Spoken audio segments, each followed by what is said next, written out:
తిరుమల తిరుపతి దేవస్థానం వారి ఏర్పాట్లు ఎలా ఉన్నాయి మేడం? చాలా అద్భుతంగా ఉన్నాయండి. మీరు చూసుకున్నారు, ఎన్నడూ లేని విధంగా ఈ అలంకరణలు అండ్ ఎంత మంచి ఏర్పాట్లు అంటే భక్తులు, సామాన్య భక్తులు కూడా ఇబ్బంది పడకుండా ఒక స్కెడ్యూల్ ప్రకారంగా ఇప్పుడు ఈ దర్శనాలన్నీ కూడా పెట్టడము. అండ్ ఇంత పెద్ద ఎత్తున డెకరేషన్స్ చూస్తే అసలు కళ్ళు చెదిరిపోతున్నాయి.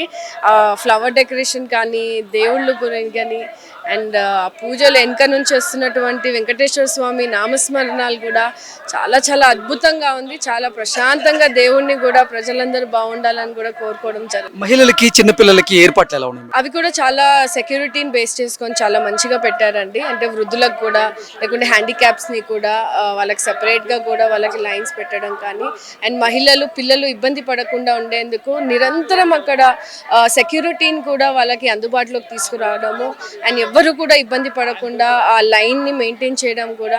అండ్ నిన్న కూడా చైర్మన్ గారు కూడా స్పెషల్గా పరిశీలించారు, అంటే ఎలాంటి భద్రతలు లోపాలు లేకుండా ఉండేందుకు చాలా చాలా అద్భుతంగా ఈ వైకుంఠ ఏకాదశిని కూడా దేవుని దర్శనం జరుపుకోవడం జరిగిందండి.